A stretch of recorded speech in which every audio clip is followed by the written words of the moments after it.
My name is Dan Kastler. I'm the president of Raptor Deck. Today I'm here with my production manager Evan Walker, and we're going to show you how to make the perfect pattern. Before we get started, let's talk a little bit about patterning materials. The best material to make a pattern with is polyester film. You can get that from us at www.raptordeck.com and sometimes at your local arts and crafts supply store. It's also handy to have a couple straight edges and a T-square. For marking out your patterns, we recommend using the ultra fine point Sharpies. The fine point makes it possible to get very thin lines. If you give us a really accurate pattern, we can make you a very accurate deck. The other tools you'll need are a pair of scissors, and an X-Acto knife can be handy as well. We use a little bit of double-sided tape to hold the pattern in place while we're crawling around on top of it, or if we need to fix two pieces of pattern material together. The other material that can be quite handy is some masking tape. I like to start out by putting tape on various spots on the deck to hold the pattern material in place. It's important for the mylar film to lay as flat as possible on the surface of the boat. To do this, you can cut holes for features such as handles or snaps to relieve tension in the film and make sure it lays perfectly flat on the boat. Continue to cover the floor of the boat with mylar film.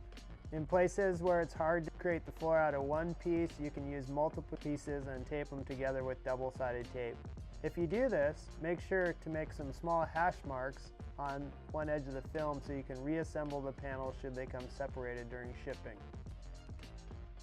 A great way to mark circles or small features on your pattern is with masking tape. A great way to do this is to outline those features or circles and essentially making a hexagon or polygon box of tape around that feature. In this case, we're using a screw head.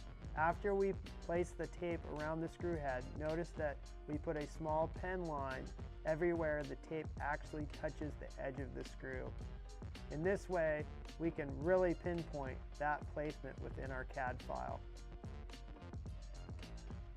On most kits, we find ourselves following existing factory grip lines. Then these could be raised bumps or other textures in the existing gel coat. One way to mark these features is with a dotted line, a continuous line, or sometimes better yet, using the masking tape to mark the edge.